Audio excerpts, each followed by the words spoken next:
My mother's voice did not shake when she told me to get out of her house. And that is the detail I remember most clearly, because I kept waiting for her to soften, to hesitate, to look at me the way she had looked at me for 34 years. And instead she stood in the doorway of the home I grew up in with her arms crossed and her jaw set like stone, and she said, "Odessa, I raised you better than this, and I do not know who you are anymore." Behind her, my younger sister Vivienne was sobbing into a dish towel, her mascara running in perfect little rivers down her face, and she kept repeating the same sentence over and over. "How could you do this to me? How could you steal from your own sister?" While our Aunt Colette rubbed her back and shot me a look of such pure disgust that I actually took a step backward on the porch, as if I could physically escape the weight of it. I had $85,000 missing from a wedding fund that 14 people, including me, had spent almost 3 years building for Vivienne's wedding to a man named Desmond Cole. And every single person in that living room believed, with total and unshakable certainty, that I was the one who had taken it. I want to tell you exactly how we got to that porch, because the story did not start with the missing money. It started years earlier, in the quiet, ordinary ways that families teach one daughter she is the responsible one and teach another daughter she is the beloved one, and how those two roles, responsible and beloved, can eventually collide in ways nobody sees coming until it is far too late. I am the oldest of 2 daughters born to Rosalind and Anthony Marchetti, and my father died of a heart attack when I was 26 and Vivienne was 21. And after that, my mother leaned on me in every practical way a person can lean on another person. Because I was the one with the accounting degree, the one who understood spreadsheets and interest rates and how to talk to insurance adjusters, while Vivienne was the one my mother described. In nearly every conversation for the rest of her life, as my baby, my sensitive girl, the one who needs looking after. Nobody ever said it out loud, not in those exact words, but the family arithmetic was clear to me by the time I was 30. I was the daughter who solved problems, and Vivienne was the daughter who was allowed to have them. And I had made an uneasy peace with that arrangement because I loved my sister, and because I told myself that being needed was its own kind of love, even if it did not always feel like it. When Vivienne got engaged to Desmond Cole, a kind, steady man who worked as a structural engineer, and who I genuinely liked from the very first dinner I had with him, the whole family threw itself into planning a wedding that Vivienne had been describing in vivid, exhausting detail since she was maybe 19 years old, complete with a specific vineyard in the Hudson Valley, a designer gown from a boutique in the city, and a reception for 200 guests that Vivienne insisted had to feel, in her words, like something out of a movie. The problem was that a wedding like that costs more money than either Vivienne or Desmond had saved. And so my mother, in a decision I still think about, proposed that the family create a shared wedding fund contributed to by my mother, by Aunt Colette, by our great-uncle Basil, by a handful of cousins, and by me, with the understanding that I, as the accountant in the family, would help manage the account and make sure the money was invested sensibly and spent wisely as the wedding approached. I want to be honest with you, because this story only makes sense if I am honest. I did not love being handed that responsibility, because it meant that any time Vivienne wanted to spend money on something impractical, like a $4,000 ice sculpture or a custom calligrapher flown in from Savannah, I was the one who had to be the voice of caution.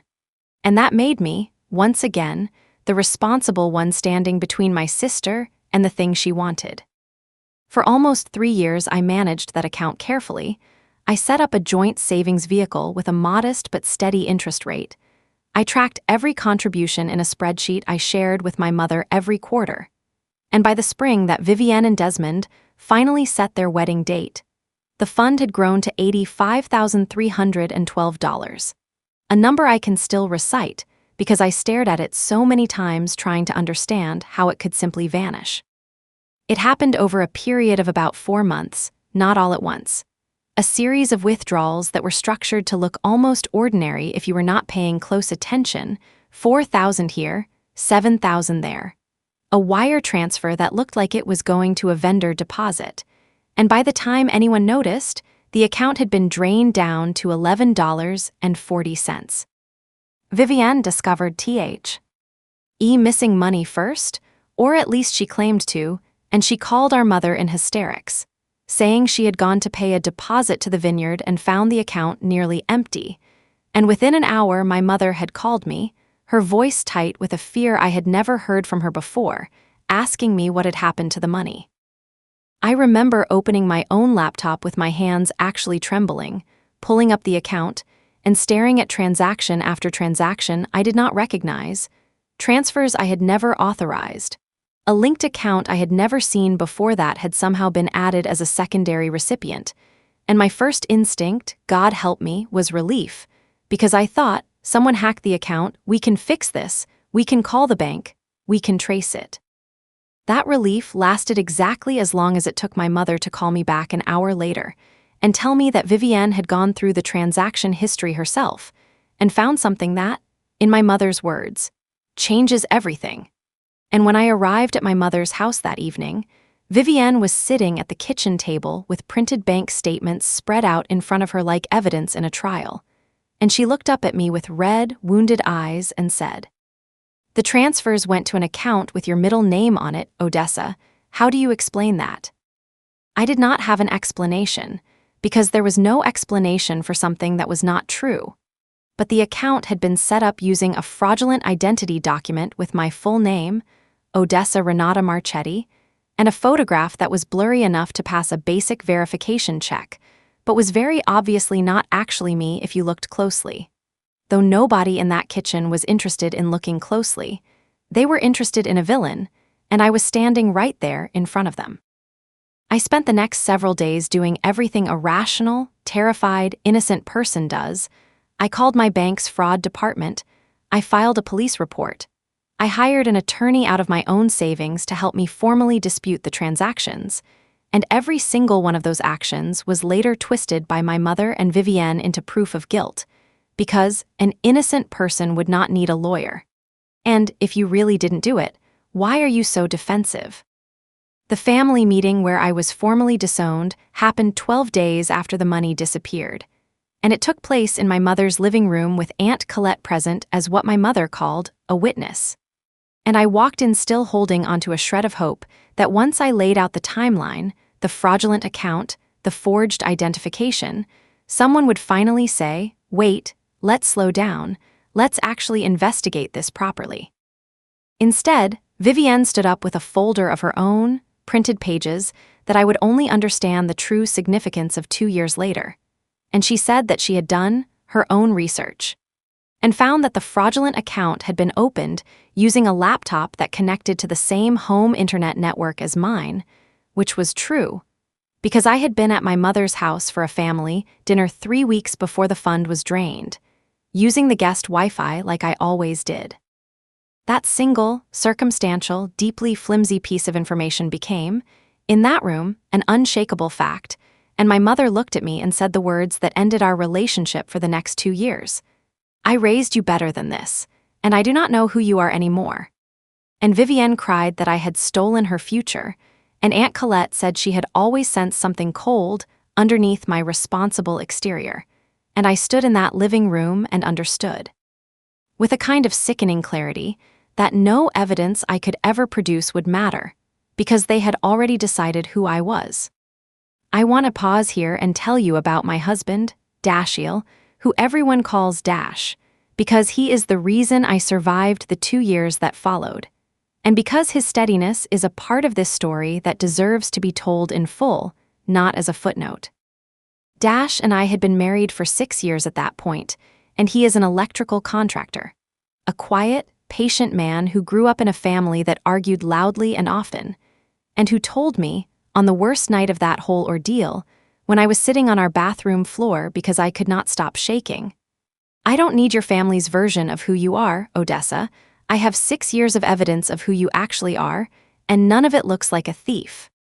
Dash was the one who helped me hire a proper forensic accountant, a colleague of mine named Marisol Andrade, who had mentored me early in my career, and who, when I called her in tears, did not ask a single question about whether I had done it. She simply said, "Send me everything tonight, and I will look at it myself." Marisol confirmed within a week what I already suspected, that the account used to receive the stolen funds had been opened using identity documents that were forged with a level of sophistication that suggested the person responsible had access to real personal information about me.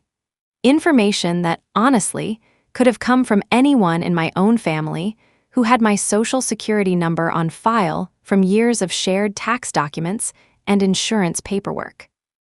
I brought this evidence back to my mother twice, and both times she waved it away, telling me that experts can be paid to say anything, and that she trusted Vivienne's research more than she trusted some accountant friend of yours. And it was in that second conversation, watching my mother choose my sister's tears over my documentation, that I finally understood our relationship as it actually was, rather than as I had always hoped it might become. So I did the only thing that made sense to protect what remained of my own life. I stopped fighting for a verdict that was never going to change, and I stepped back from my mother and my sister almost entirely, exchanging only the occasional strained holiday text for the better part of 2 years, while Aunt Colette and several cousins followed my mother's lead and treated me. At family gatherings, I was no longer invited to, as a cautionary tale. Those 2 years were not easy, but they were not wasted either, and I think that matters for this story, because I did not spend them plotting revenge. I spent them building a life that did not depend on my mother's approval, something I did not realize I had never actually done before. Marisol, seeing how thoroughly I understood the forensic accounting work from managing my own case, offered me a position at her firm specializing in financial fraud investigation, a job I never would have pursued if my own life had not been turned upside down. And within 18 months, I was leading a small team, helping other people untangle exactly the kind of financial deception that had once been used against me.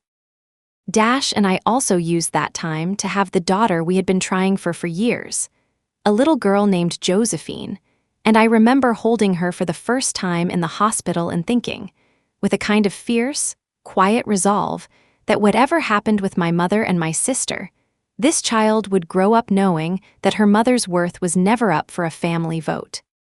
I assumed, honestly, that this was simply how the rest of my life would look.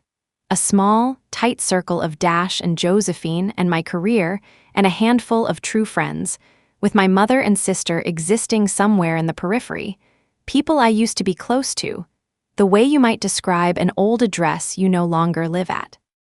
Then, almost exactly 2 years to the week after that living room confrontation, my phone rang at 9:40 in the evening, and the caller ID said Desmond Cole, a name I had not seen light up my phone since before the wedding I was never invited to. And when I answered, the voice on the other end was ragged and broken in a way I had never heard from steady, even-tempered Desmond before. "Odessa," he said, "I need you to sit down, and I need you to know that I am so sorry, and I found something, and I don't even know how to say this to you." I sat down at my kitchen table with Dash across from me, watching my face, and I listened as Desmond told me a story that rearranged everything I thought I understood about the last 2 years of my life. Desmond explained that he and Vivienne had been house hunting, trying to qualify for a mortgage, and that their loan officer had flagged some irregularities in Vivienne's financial history that required additional documentation. And in the process of gathering old statements, Desmond had discovered a secondary bank account in Vivienne's name that he had never known existed, opened at a small regional bank almost 3 years earlier, around the exact time the wedding fund was created. He said that at first he assumed it was some kind of clerical error, but when he called the bank to ask about it, using his status as a joint account holder on their other finances to request records, he received a full transaction history that made his stomach drop. Deposits totaling exactly $85,000, deposited in the same staggered pattern the wedding fund had been drained in, moving into that account over the same 4-month period 2 years earlier. Desmond told me he sat with that information for 3 agonizing days before he confronted Vivienne, because he wanted to be absolutely certain, And when he finally showed her the printed statements at their kitchen table, he said she did not deny it. She simply put her face in her hands and said, "I was going to tell you eventually," which he told me felt like being struck across the face. According to Desmond, Vivienne confessed that during the very same period the wedding fund was supposedly stolen, she had been having an affair with a personal trainer named Raphael Cintron, whom she had met at the gym where she trained for what she told Eve.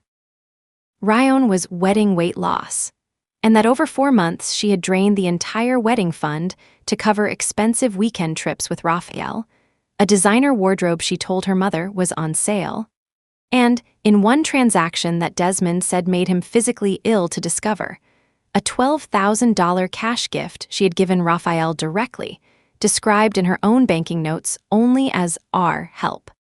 When the fund ran dry and Vivienne realized what she had done, rather than confess, she manufactured the fraudulent account in my name, using old documents she had access to from years of us sharing tax paperwork and insurance forms as sisters. And she built a circumstantial case against me using nothing more than the fact that I had once used our mother's guest Wi-Fi. And she did all of this, Desmond told me through tears, because she knew that our mother would believe her without question. And she was right. The wedding, it turned out, had gone forward anyway, but scaled down dramatically, funded by a loan Desmond had taken out and by his own savings, a fact he said still quietly bothered him for 2 years, wondering why the family wedding fund had simply evaporated, and why his new wife's family seemed so unusually quick to blame her sister rather than ask harder questions. "I should have pushed harder 2 years ago," Desmond told me that night on the phone, his voice cracking. "I remember thinking it was strange how fast everyone turned on you, how there was never really an investigation, just Vivienne's word, and I told myself it wasn't my place to interfere in your family. And I am so sorry, because my silence let this happen to you for 2 years." I sat at my kitchen table holding the phone, and I want to tell you honestly that my first feeling was not triumph. It was a strange, hollow kind of grief. Because for 2 years I had told myself a story that my mother's love simply had a condition I could not meet. And now I understood that the truth was even sadder, that my mother's love had a condition. But the condition was never really about evidence at all. It was about which daughter she had always found easier to believe. Desmond asked me what I wanted him to do with the information, and I told him I needed a night to think, and Dash held me while I cried, not out of relief exactly, but out of something more complicated, a grief for the 2 years of my relationship with my mother and sister that could never be given back to me, no matter how thoroughly I was eventually vindicated. The next morning, I called Marisol first, because I wanted to build an actual, undeniable case before I said a single word to my mother.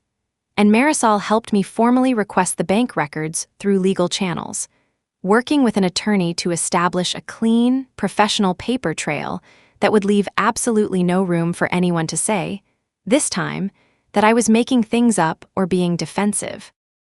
Within 2 weeks, I had a full report, prepared not by me, but by an independent forensic accountant Marisol's firm brought in specifically so nobody could accuse the evidence of being biased, showing conclusively that the fraudulent account used to frame me had been created using documents Vivienne had access to, that the funds from the wedding account had flowed directly into Vivienne's secret account, and that those funds had then been spent overwhelmingly on an affair she had been conducting during her own engagement.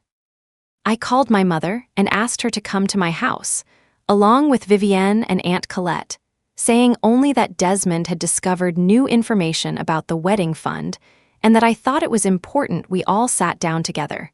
And my mother, to her credit, must have heard something in my voice, because she agreed without the usual argument. I remember the afternoon they arrived, my mother looking older than I remembered, Vivienne pale and unusually quiet, and Aunt Colette wearing the same expression of wary superiority she had worn on the porch 2 years earlier. And I remember how my hands did not shake at all as I laid the folder on my own kitchen table. The same kind of folder Vivienne had once used to destroy my reputation. except this one had been prepared by an independent professional with no stake in the outcome. I let Desmond speak first, because I thought it mattered that the person delivering this truth was someone who had shared a home and a bed with Vivienne, not her sister who might still be dismissed as bitter or vengeful. And Desmond, his voice steady now, laid out everything: the secret account, the affair, the confession Vivienne had already given him, while Vivienne sat with her hands pressed over her mouth, and my mother's face went through an entire lifetime of emotions in about 90 seconds: confusion, then disbelief, then a kind of dawning horror as she looked at the bank statements and then at her younger daughter. "Vivienne," my mother said very quietly, "tell me this isn't TR." "You." Vivienne did not tell her that, because she could not, and instead she began to cry in a way I had genuinely never seen from her before, not the practiced, performative tears of the day I was disowned, but something rower and uglier, and she said, "I panicked, Mom. I spent the money before I even understood what I was doing. And by the time I realized how much was gone, I was so scared of losing everyone's respect that I convinced myself Odessa could handle being blamed better than I could. Because she's always been the strong one, she always fixes things." I want to tell you that I felt a surge of anger in that moment, and I did, but what surprised me more was how small and frightened Vivienne looked saying it, and how clearly I could suddenly see the shape of the story that had put us all in that room. A story where being labeled the strong one had, for years, quietly meant that I was the sister who was allowed to be sacrificed when things went wrong, because everyone assumed I would survive it. My mother turned to me then, and for the first time in 2 years, her voice broke completely, and she said, "Odessa, I am so sorry. I don't know how I could have believed this about you. I have known you your entire life, and I still chose her tears over your evidence, and I will never forgive myself for that." I did not rush to comfort her, and I want to be honest about that, because I think it would be dishonest to tell you I simply melted the moment my mother apologized. 2 years of exile do not dissolve in a single conversation. And I told her, as calmly as I could manage, that I appreciated her apology, but that an apology was the beginning of something, not the end of it, and that I needed more than words before I could trust her with my heart again the way I once had. What happened over the following months is the part of this story I am proudest of, not because it was easy, but because it required every single person in that room to do something genuinely difficult, which was to sit with the truth about themselves rather than simply move on now that the mystery was solved. Vivienne, to her enormous credit, did not try to minimize what she had done once it was out in the open.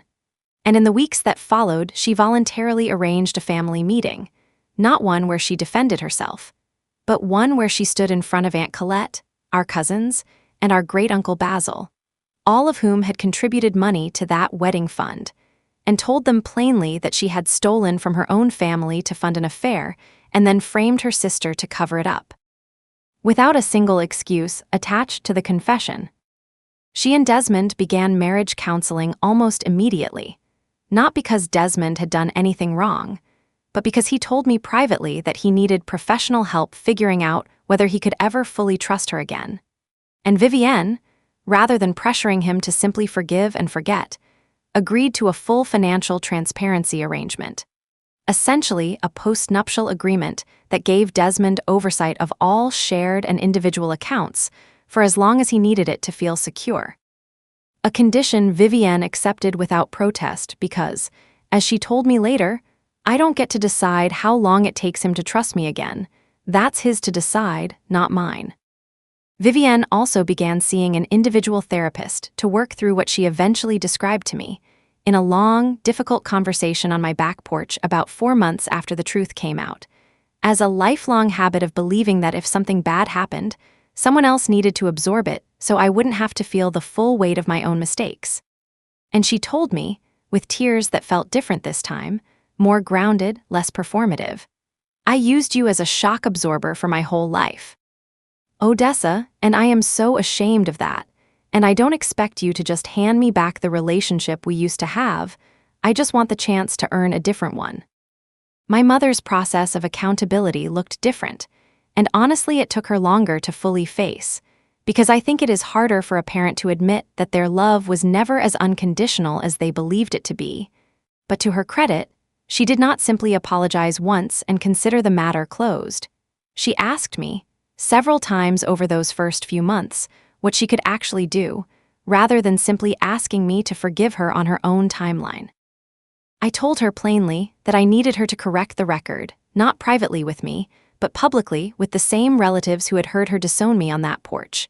And my mother did exactly that, calling a family dinner at her own house about 2 months after the truth came out, where she stood up in front of Aunt Colette, my cousins, and even a few old family friends, and said, without hedging, 2 years ago I told my daughter Odessa that I did not know who she was anymore, and I was wrong.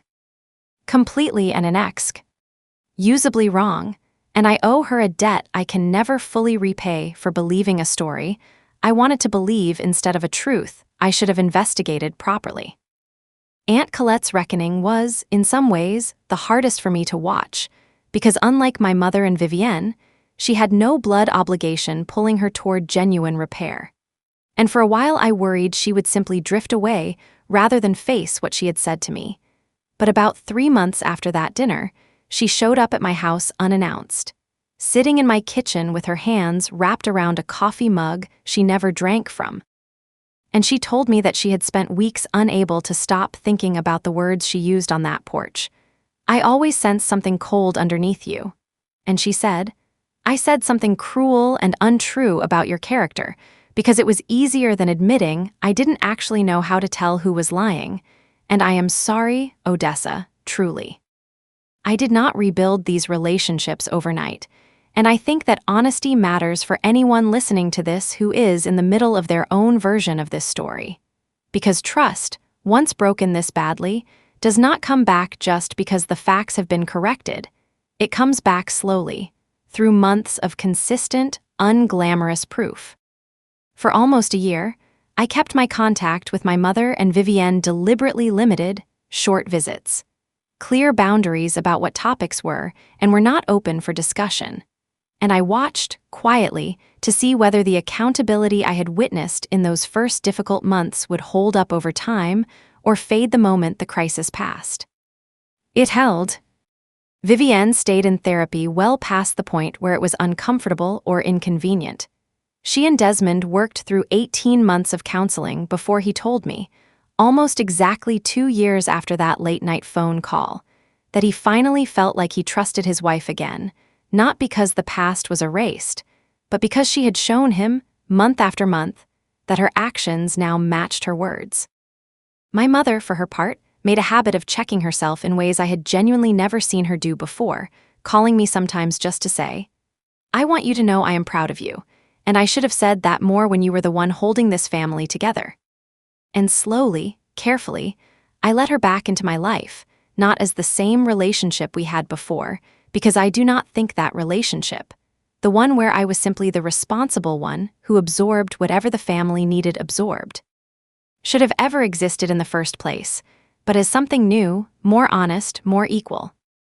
The moment that I think of as the true ending of this story happened almost exactly 2.5 years after that phone call from Desmond, at my daughter Josephine's 4th birthday party, held in my own backyard on a warm September afternoon, with my mother helping Dash set up folding tables, Aunt Colette bringing a homemade cake because she remembered, unprompted, that Josephine loved lemon more than chocolate, and Vivienne and Desmond arriving together, holding hands in a way that no longer looked performed, carrying a gift that Vivienne had clearly put real thought into.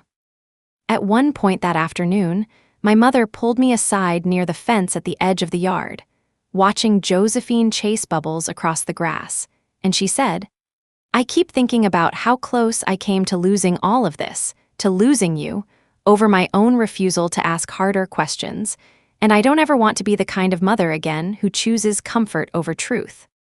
I told her that I forgave her, and that I meant it, not because the last 2 years had never happened, but because I had watched her, and Vivienne, and even Aunt Colette do the actual work of becoming people who deserved that forgiveness, rather than simply asking for it and expecting the debt to be erased.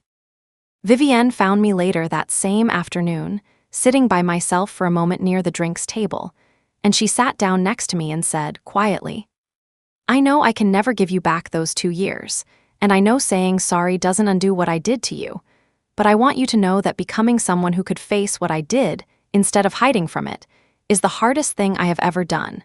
And it is because of you, because you never let me take the easy way out of actually changing." I looked at my sister, who had spent almost 3 years now proving, in small, consistent, unglamorous ways, that the person who framed me on that porch was not the only person she was capable of being, and I told her that I was proud of her. And I felt it, fully, without reservation, for the first time since this entire ordeal began. As the party wound down and the late afternoon light turned gold across the yard, I watched my mother laughing with Desmond, watched Aunt Colette helping Josephine blow out a stray candle that had relit itself, watched my sister leaning her head on her husband's should. In a way that spoke of real, rebuilt trust rather than the fragile performance of a couple simply pretending the worst had never happened. And I understood that this, all of it, the accountability, the slow rebuilding, the hard conversations, was worth infinitely more than any version of revenge I could have wished for on that terrible night on my mother's porch 2 years earlier. I did not get back the 2 years my family took from me based on a lie, and I never will, but I got something else instead. A family that finally learned, the hard way, that love without honesty is not really love at all.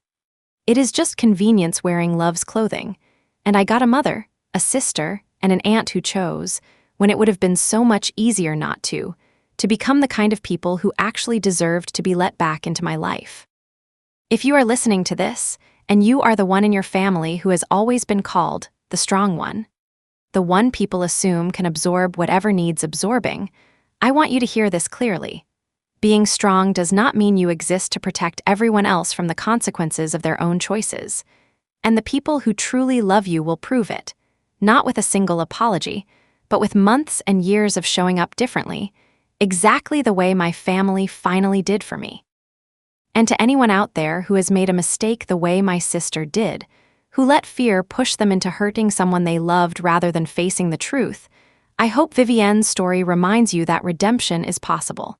But it is never handed to you. It has to be earned, slowly, honestly, one difficult, accountable day at a time, for as long as it takes.